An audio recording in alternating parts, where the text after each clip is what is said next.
Friends, welcome to the online classes. In this video, we will discuss refractive index, class 10th physics, प्रकाश परावर्तन तथा अपवर्तन। Topic का नाम है अपवर्तनांक। पिछली क्लास में हमने प्रकाश का अपवर्तन और उसके नियम ये टॉपिक डिस्कस किया था। स्टूडेंट, यदि आपने वो टॉपिक अभी तक नहीं देखा है तो आप उस वीडियो पर जाएं, उसे तुरंत देखें और वापस आएं, क्योंकि ये वही कड़ी है जो उससे जुड़ी हुई है। तो आइए हम इस वीडियो को स्टार्ट करते हैं। स्टूडेंट्स, यहाँ पर प्रश्न है, किसी माध्यम का अपवर्तनांक किसे कहते हैं? किसी माध्यम का अपवर्तनांक किसे कहते हैं? अपवर्तनांक ज्ञात करने का सूत्र लिखिए।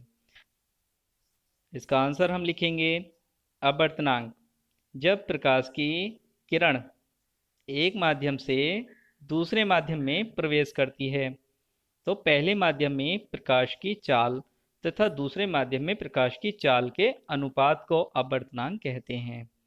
बहुत ही सिंपल है। प्रकाश की किरण एक माध्यम से दूसरे माध्यम में प्रवेश कर रही है तो अपने मार्ग से विचलित हो जाएगी। इस घटना को हम प्रकाश का अपवर्तन कहते हैं। प्रकाश के अपवर्तन के दौरान जब प्रकाश किरण पहले माध्यम मान लीजिए वायु और दूसरे माध्यम मान लीजिए कांच उसमें जाती है तो उसकी चाल में थोड़ा सा डिफरेंस आ जाता है, चाल बदल जाती है। तो पहले माध्यम का अपवर्तना, पहले माध्यम में जो प्रकाश की चाल है, मान लीजिए वायु है तो वायु में प्रकाश की चाल, और दूसरे माध्यम में प्रकाश की चाल, जो भी दूसरा माध्यम होगा उसमें प्रकाश की चाल या तो घट जाएगी या फिर बढ़ जाएगी। तो हम दोनों का अनुपात ज्ञात करेंगे और अपवर्तनांक प्राप्त कर लेंगे। तो आइए स्टूडेंट्स आगे बढ़ते हैं। ये तो रही डेफिनेशन, आप इसको नोट कर लेंगे कि पहले माध्यम में प्रकाश की चाल बटे दूसरे माध्यम में प्रकाश की चाल बराबर अपवर्तनांक। देखिए फॉर्मूला भी आपको यही लिखा है, माध्यम एक में प्रकाश की चाल, माध्यम दो में प्रकाश की चाल। प्रकाश की चाल का ही अनुपात है, पहले माध्यम एक में फिर माध्यम दो में। जैसे प्रकाश की किरण मान लीजिए माध्यम एक से माध्यम दो में जाती है तो माध्यम एक में प्रकाश की जो चाल होगी और माध्यम दो में जो प्रकाश की चाल होगी उन दोनों का अनुपात ही अपवर्तनांक है। यहाँ पर हम समझ लेते हैं कि ये चीज़ें क्या क्या हैं। n क्या है? n नोटेशन है जिससे हम अपवर्तनांक को दर्शा रहे हैं। कुछ बुक में आपको यही n की जगह पर n21 लिखा नजर आएगा या 2n1 लिखा नजर आएगा।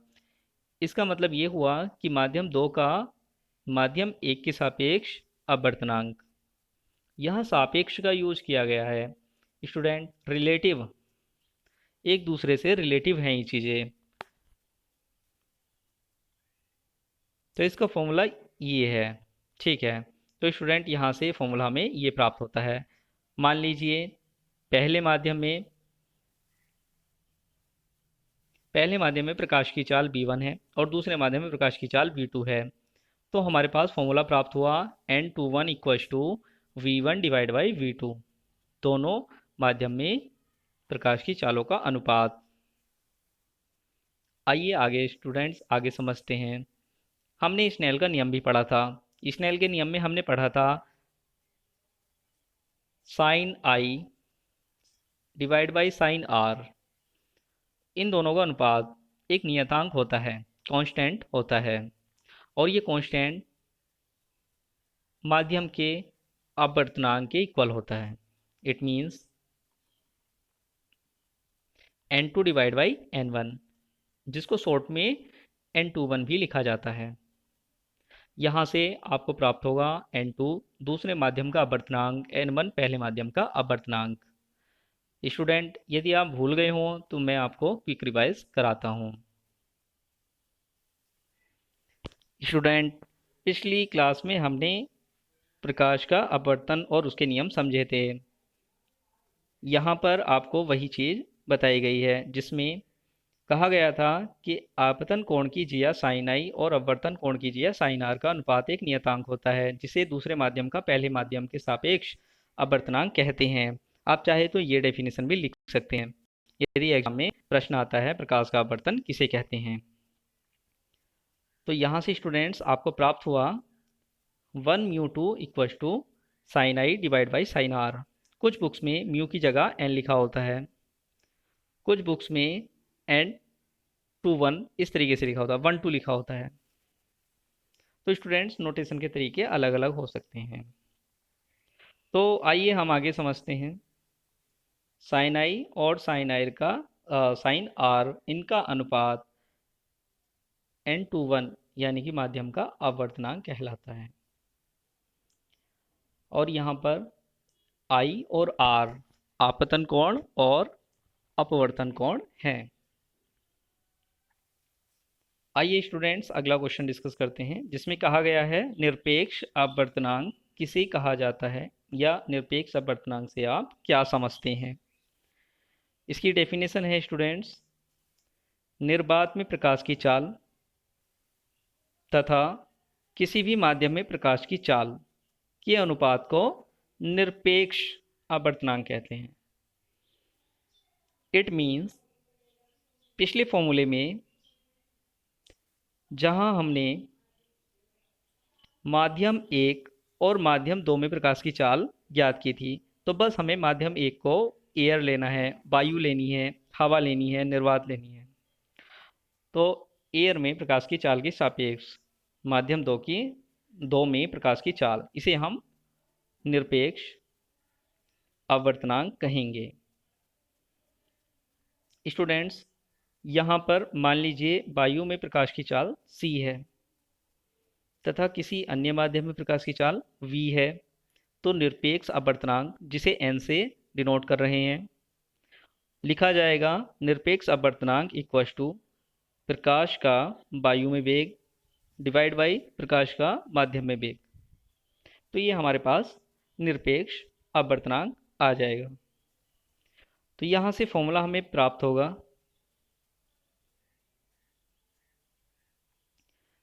n equal to C divide by V, जिसे हम इस प्रकार से लिखेंगे। आई होप कि आपको ये निरपेक्ष अपवर्तनांक समझ में आ गया है। आइए इसकी मात्रक और बीमा और अदिश या सदिश राशि के बारे में डिस्कस करते हैं। तो स्टूडेंट्स ये एक अदिश राशि है, क्योंकि चाल का ही चाल से अनुपात है, तो जो मात्रक ऊपर है वही मात्रक नीचे है। सॉरी, तो ये हाँ, ये कि उसका कोई मात्रक नहीं होगा, कि जो मात्रक ऊपर है वही मात्रक नीचे हैं, तो ऊपर के मात्रक से नीचे का मात्रक कैंसिल आउट हो जाएगा, तो उसका कोई मात्रक नहीं रहेगा। और बात करते हैं दिशा की, तो उसमें चाल की बात की गई थी, तो वहाँ से दिशा भी नहीं रहेगी। इट मीन्स ये अदिश राशि प्राप्त होगी। और ये बीमाहीन राशि है, तो इसकी कोई बीमा भी नहीं होती। अगली क्लासेस में आप समझेंगे बीमा किसे कहते हैं। तो ये आपकी जानकारी के लिए महत्वपूर्ण है। अन्य महत्वपूर्ण जानकारी जो आपको होनी चाहिए वो इस प्रकार से है, अपवर्तनांक को निम्नलिखित कारक प्रभावित करते हैं। कौन कौन से कारक प्रभावित करते हैं। पहला है, माध्यम का ताप बढ़ाने पर उस माध्यम का अपवर्तनांक घटता है। ताप बढ़ाएंगे तो माध्यम का अपवर्तनांक घट जाएगा। जैसे जल सामान्य ताप पर जो कुछ उसका अपवर्तनांक होगा, और दूसरी कंडीशन में जब हम जल को गर्म कर देते हैं तो उसमें जो जल का अपवर्तनांक होगा, तो उन दोनों में कुछ ना कुछ अंतर होगा, और ज़्यादा तापमान वाले जल का अपवर्तनांक कम होगा। दूसरा पॉइंट है माध्यम की प्रकृति। माध्यम की प्रकृति पे भी निर्भर करता है। मान लीजिए प्रकाश की किरण जल, वायु और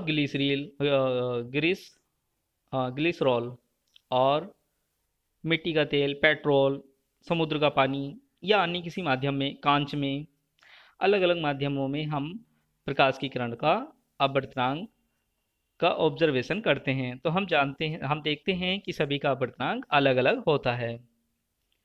अब बात करते हैं प्रकाश की तरंगदैर्ध्य। तो प्रकाश की तरंगदैर्ध्य और रंग, इन पर भी प्रकाश का अपवर्तनांक निर्भर अलग अलग होता है। प्रकाश की किरण, जैसे मान लीजिए इंद्रधनुष में आपको प्रकाश की कितनी किरणें दिखाई देती हैं? 7। VIBGYOR। तो इन सब के लिए ही प्रकाश की तरंगदैर्ध्य और रंग के लिए ये सब वैल्यू अलग अलग होती हैं। तो प्रकाश का अपवर्तनांक तरंगदैर्ध्य और रंग पर निर्भर करता है। तो ये वो जानकारी है स्टूडेंट्स जो आपको होनी चाहिए।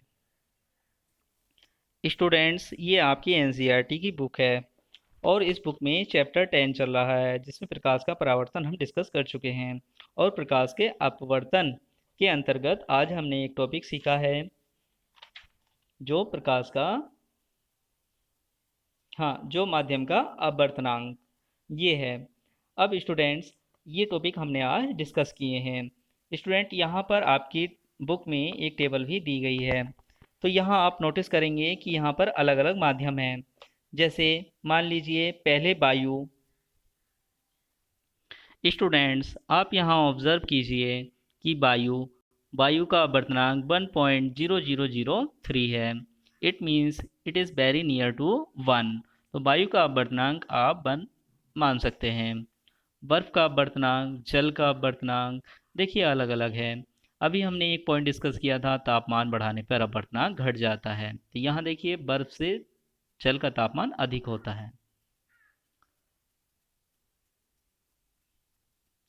स्टूडेंट्स, यहाँ पर जो बर्फ़ है वो अवस्था चेंज हो जा रही है, तो यहाँ वो वाला कॉन्सेप्ट नहीं लगेगा, वो सिर्फ एक ही तरल में लगेगा। तो ठीक है स्टूडेंट्स, आगे समझते हैं। यहाँ टेबल में हमें वायु, बर्फ, जल, एल्कोहल, केरोसिन इन सब के अपवर्तनांक दिए हैं। ये सब माध्यम हैं। बेंजीन, इन सब का नाम आपने ज़रूर सुना होगा। आप यहाँ से ऑब्जर्व करके मुझे बताइए कि सबसे ज़्यादा अपवर्तनांक किस माध्यम का होता है। तो आप नोटिस करेंगे कि यहाँ टेबल में सबसे ज़्यादा अपवर्तनांक हीरे का 2.42 है। कई बार ये प्रश्न आपके एग्जाम में आ जाता है, हीरे का अपवर्तनांक कितना होता है? 2.42 होता है। वायु का और जल का, ये तीन अपवर्तनांक आपको समझने होंगे। तो स्टूडेंट्स, आई होप कि आपको ये वीडियो समझ में आई है। फ्रेंड्स, इस वीडियो को यहीं तक रखते हैं। अगले वीडियोस में हम नए टॉपिक्स के साथ आपको मिलते हैं। और आप चैनल से जुड़े रहिए, व्हाट्सएप ग्रुप से जुड़े रहिए। अपने काम को अपनी फेयर कॉपी में नोट करते चाहिए, क्योंकि जब आपकी कॉपी चेक होंगी ऑनलाइन या ऑफलाइन तो आपका काम आपको करना होगा। और एक उदाहरण भी है, कहते हैं काल करे सो आज कर। तो हमें कुछ कल का काम आज कर लेना चाहिए, जिससे काम का बर्डन भी नहीं होता है। तो इसी आशा के साथ कि आप घर पर हैं, सुरक्षित हैं, लगातार पढ़ रहे हैं, बोर्ड के एग्ज़ाम की तैयारी कर रहे हैं। स्टूडेंट्स, वीडियो को यहीं तक रखते हैं। धन्यवाद। जय हिंद, जय भारत।